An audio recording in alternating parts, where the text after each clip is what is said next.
Hello, a very warm welcome to Scottish Golf's latest Zoom webinar. I'm Ian Evans, the Club Business Manager at Scottish Golf, and I'll be your host again this evening. With golfers up and down the country enjoying the opportunity to get back out on the course following the Scottish Government's easing of restrictions and now being able to play in 4 balls once again, Scottish Golf remains committed to providing our affiliated golf clubs with opportunities to learn and share best practice through our regular Zoom panel calls. As of Wednesday the 15th of July, clubhouses will begin to reopen across Scotland, provided they're able to do so safely and in line with current guidance.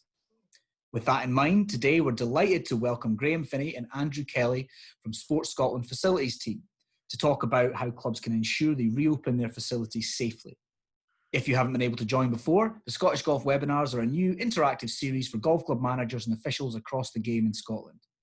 Our industry experts for tonight's webinar, Graham and Andrew, will deliver a 15-minute presentation on reopening your facilities safely before moving on to answer some of your pre-submitted questions. However, don't worry if you didn't get a chance to submit a question in advance. You'll be able to submit your question in the Q&A function below. Just click on the bottom and type in your question and we'll try to get round to as many of them as possible. So without further delay, I will pass you now on to Graham and Andrew. Over to you. Great, thank you, Ian. Hopefully that's come up now and you can all see the presentation. Thanks to Scottish Golf for giving Andrew and myself from Sports Scotland a chance to speak to the clubs. The information that follows, it follows on from our original set of guidance. We prepare that lockdown for decommissioning facilities. We're here to provide the best advice and guidance possible, preparing facilities to open safely. Sports Scotland, the facilities team at Sports Scotland have worked from the start of lockdown and pulling together a number of sources and finding out from across the UK and in other countries what was best practice on trying to open up after COVID. We're still researching and we're still learning and we'll keep up to date, updating things as we move forward and we'll keep updating our partners such as Scottish Golf. It's worth noting that Sports Scotland don't get any more of a heads up than Scottish Golf prior to any Scottish Government announcement on the easing of lockdown. So I'm afraid we don't have any nuggets or insights for tonight. The objective of the session is to really discuss the first 2 sections, the plan and prepare phase. These 2 are crucial in getting your facilities ready before the point when people can access and return to your clubhouses and pavilions. The underlying principles of our guidance cover large facilities all the way down to small pavilions. And it's fair to say that the 2 final stages, which we'll get to at the end, allow you to keep refreshing and updating your plans as you move forward. One further point to note is that one of the main the things behind our guidance is the enhanced hygiene measures and hand washing. And that's because all hard surfaces need to be considered touch points, as the virus can last for up to 72 hours with the current information we have. So as you can see, there's four stages in our guidance: the plan, prepare, protect and review. And the first 2 stages of plan and prepare allow us to, oh, it's not moving forward.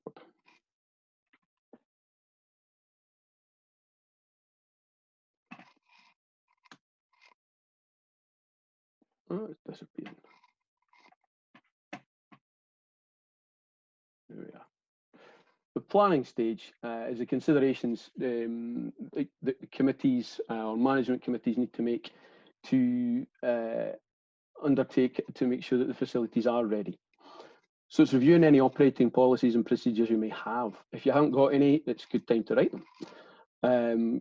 Connecting with your networks is crucial. Obviously, people in the webinars tonight have connected with Scottish Golf, but there might be other networks out there with local authority, club members and maybe people within the membership that have got experience can help with this. I certainly know from my club there's a member who's employed by tenants and he's helped a great deal with the hospitality side of things. It's not an area of expertise that I have. We also have to review the current requirements and then look at how we change them for future requirements through this process, but also thereafter. And if your facilities have been closed and you haven't been able to get in and do measures to keep them safe and ready for people coming back, you have to assess the impact of what that's been. That might be an infestation, it could be ants, it could be rats, it could be lots of other rodents. and they can play havoc with wiring and other things within the facilities.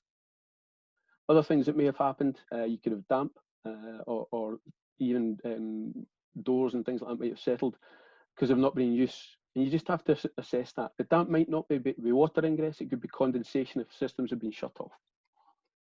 And then as you're going through that assessment phase, you have to look at developing a reinstatement plan. So you know the steps and stages you need to go through as a club to get your facilities ready for the time when people are coming back.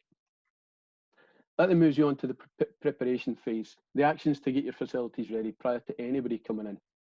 Now, I appreciate golf's already underway on the course and you're accessing toilets, but then as you start to move into the facility, it's the essential actions to make sure that the rest of the building's ready. So as I said about establishing that condition of the building, now when you're able to access is going into a full survey, check all the nooks and crannies. You need to adapt the facilities for physical distancing. If you've got one entrance, you need to maybe consider how people get in and out if it's quite narrow. If you can access the building and leave by another entrance, maybe a one-way system would be safer to make sure you keep that physical distancing, keep people safe and avoid groupings and people congesting areas. The hygiene, the health and safety plans, these need to be enacted as well. Everything should be based on a risk assessment when you're moving through the building. You need to make sure that every room is assessed on its occupancy level, how many people are going to be moving in and out of there during the day. That allows you to then assess how much cleaning is required and the frequency of any cleaning plans thereafter, that enhanced hygiene measures. The cleaning has to meet new standards. There's guidance from Health Protection Scotland. There's also guidance on Sports Scotland's website. We've got schedules and things like that. Some of the examples we've seen worked up of where if toilets are used more frequently with people returning to hospitality section, as well as the sports section, you need to clean them far more often. But that will be based on the occupancy and the frequency that people will use them. And the risk assessment should show that, how many times you need to clean them. And informing people, keeping communication with the members and any new prospective members as well. Showing people how safe your facilities are is something that we've talked about with a number of groups in sports. As you go through those measures and stages to make your building clean and safe, it's worth maybe considering videoing that, and I know a number of clubs have done it, and then posting that in social media in small sections so you can see that what has happened is in line with the guidance from the Scottish Government, the Scottish Golf and others. If you do manage to get those little clips and video clips up online, spread them as far and wide as you can. And that way you can show new people who might be thinking about joining the club that you're a responsible club as well, and you've done everything you need to make sure that everybody is safe.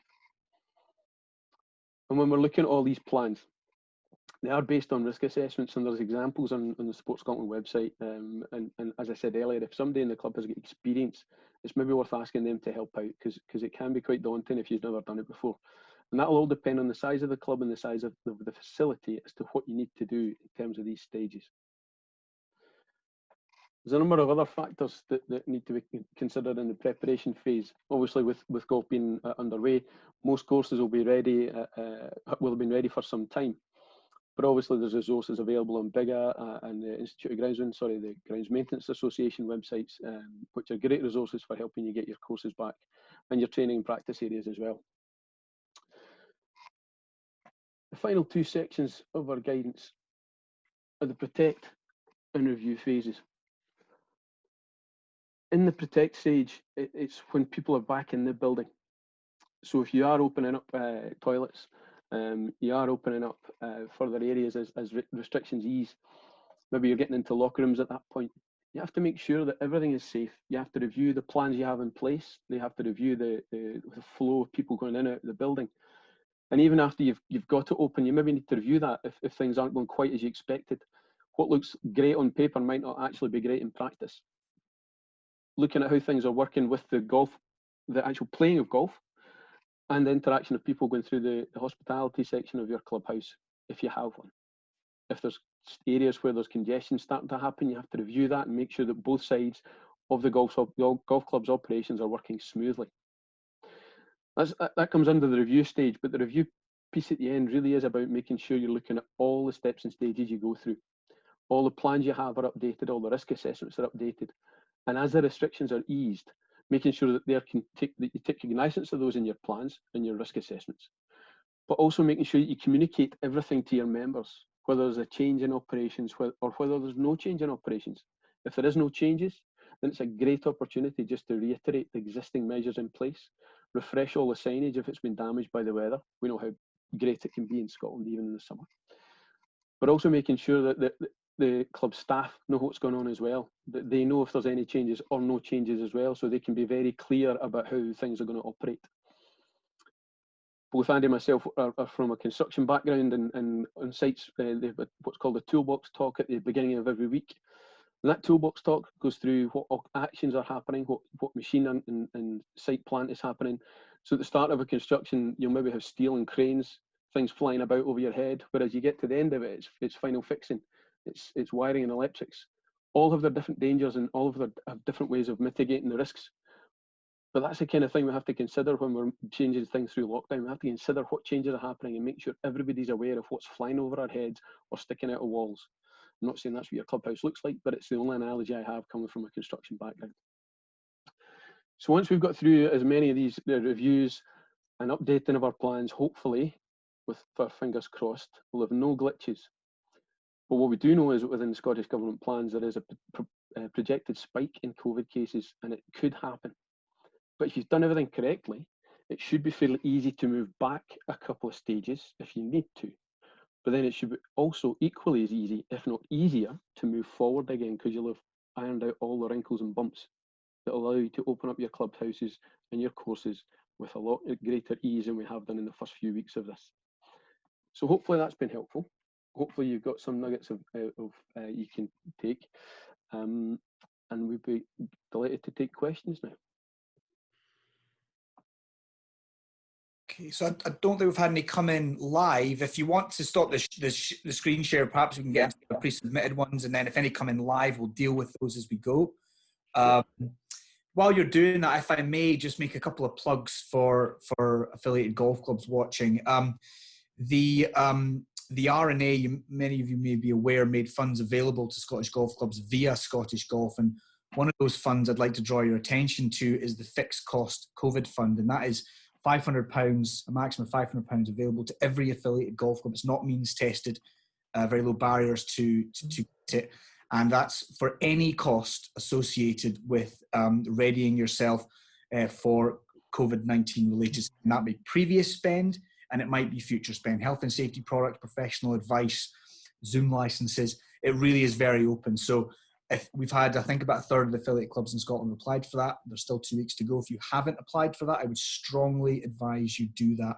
We don't need exact quotes, etc. And it's there for you, for clubs to apply for. So please do get the application. And just secondly, through our partners Exact, through your affiliation, golf clubs have access to up-to-date and compliant health and safety information. Graham mentioned risk assessments.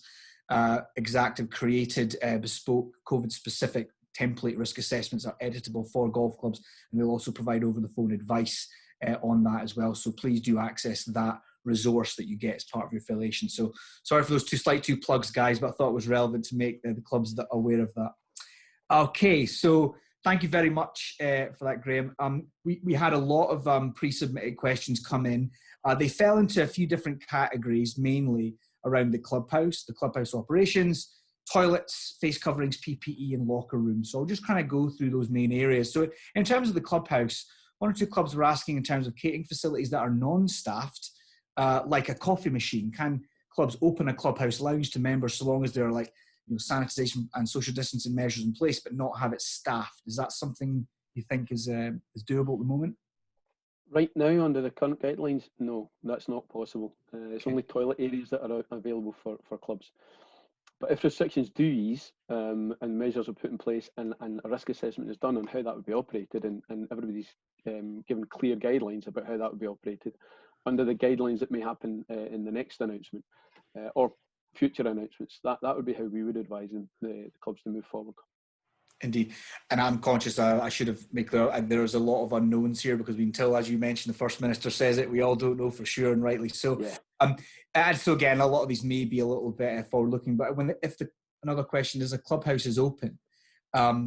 If we open the clubhouse but the bar and restaurant isn't open, do clubs need to keep a register of who comes in and out, I assume, for contact tracing?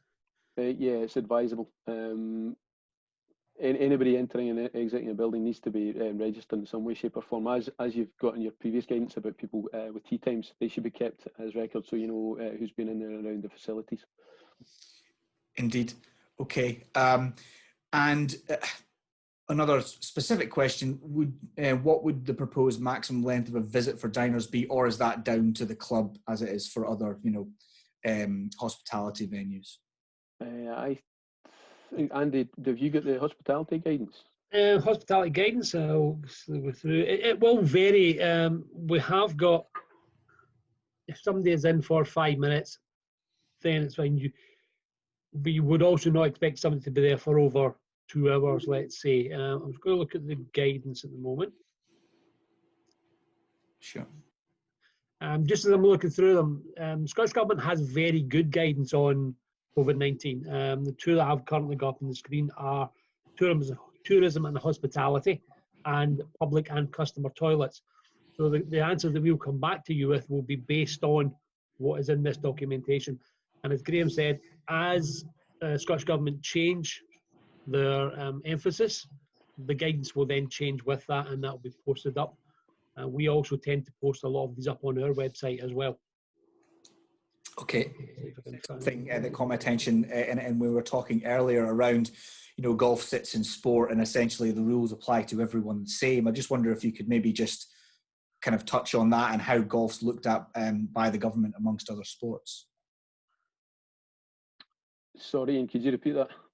So you mentioned earlier that golf, kind of the government will effectively have golf beside other sports and how safe they are, and there's not any kind of particular privilege or whatnot. And I just wondered, you mentioned, the same rules apply to a big club as a wee club and what have you. Yeah, so what the Scottish Government do is they look at easing the restrictions, and we work with sports like yourself to interpret that.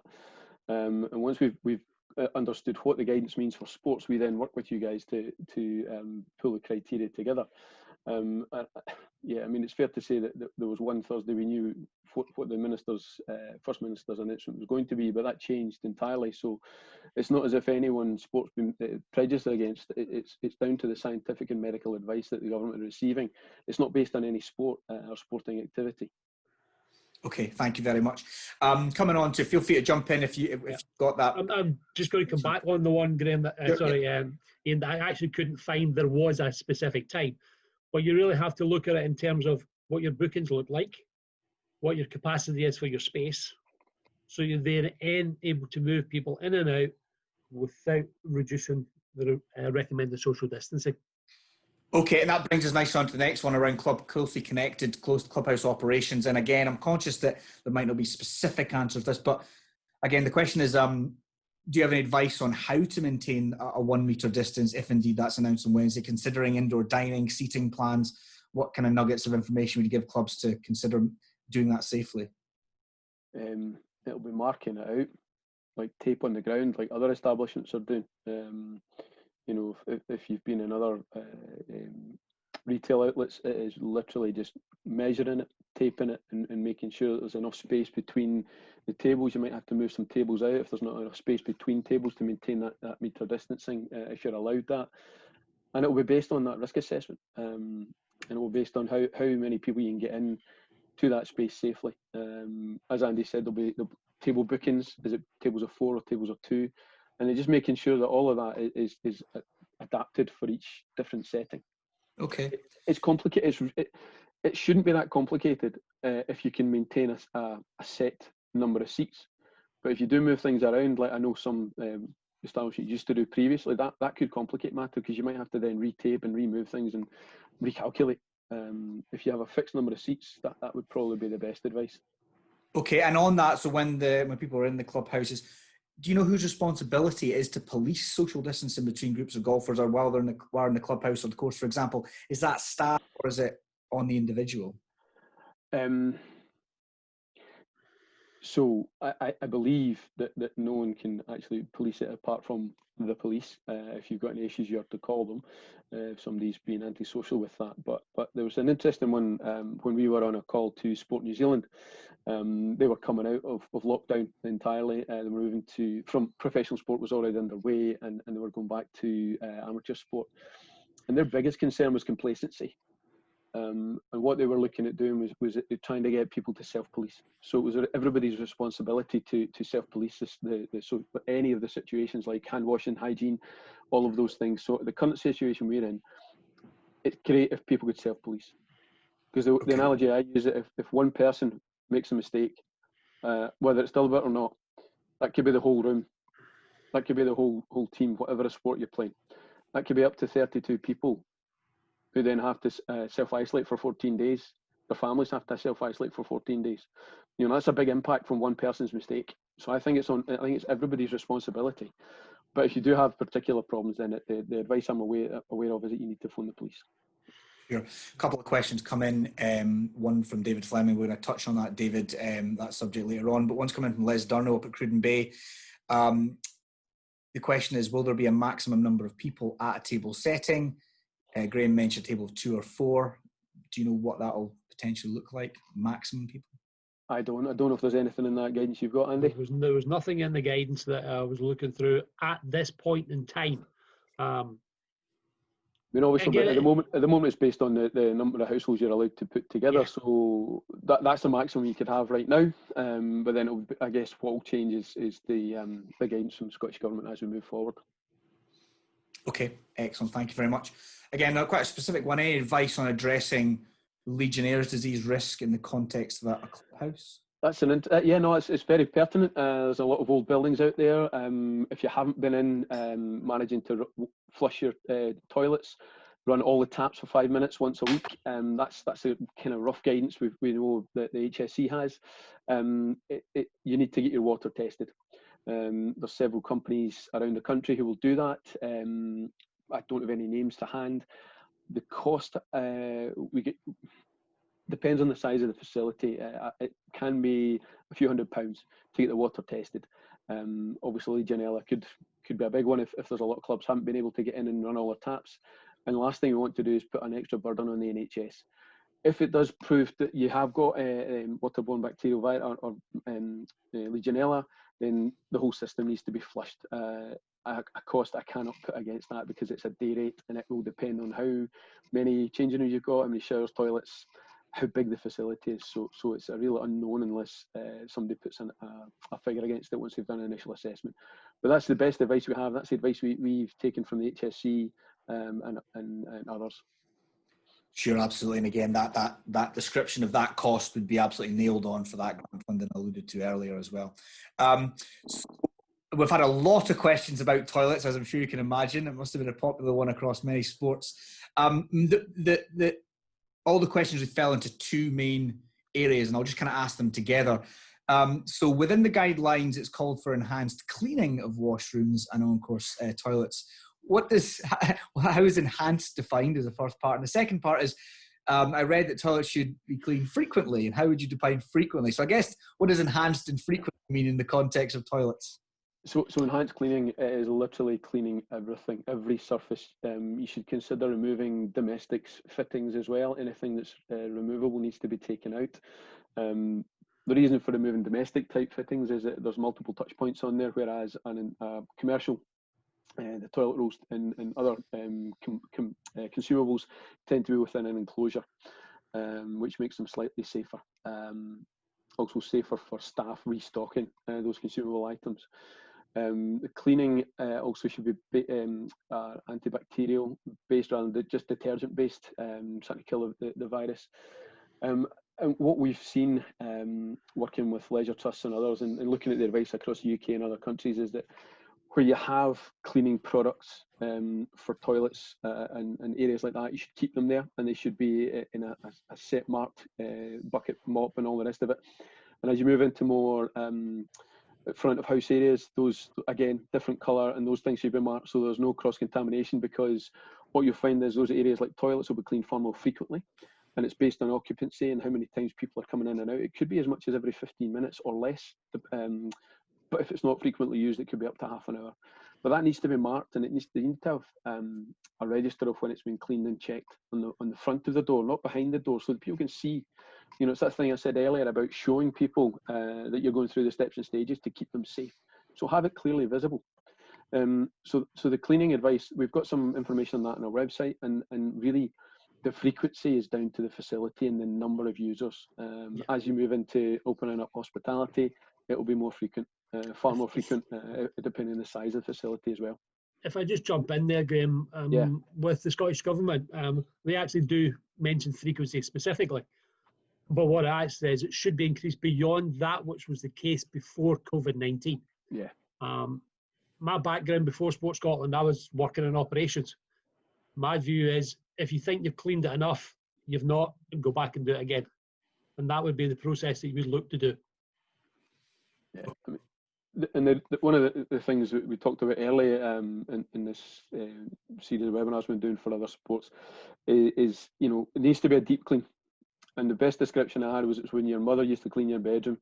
She would come in and tear it apart and clean under every surface and on top of every surface and down the back of every nook and cranny in your bedroom. And then you would clean everything before it goes back in.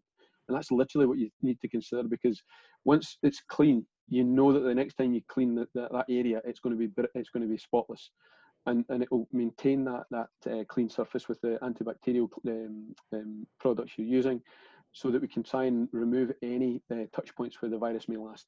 As I said at the beginning, it's at the moment the current advice is it's up to 72 hours on hard surfaces indoors. Okay. Coming now to PPE specifically, quite a number of questions around face coverings. So the question is, what's your advice on wearing face coverings when entering the clubhouse where there is potential for not being able to maintain social distancing? We don't have any advice on that specifically, but I think that Okay. would come down to the retail and hospitality sector guidance and what they say.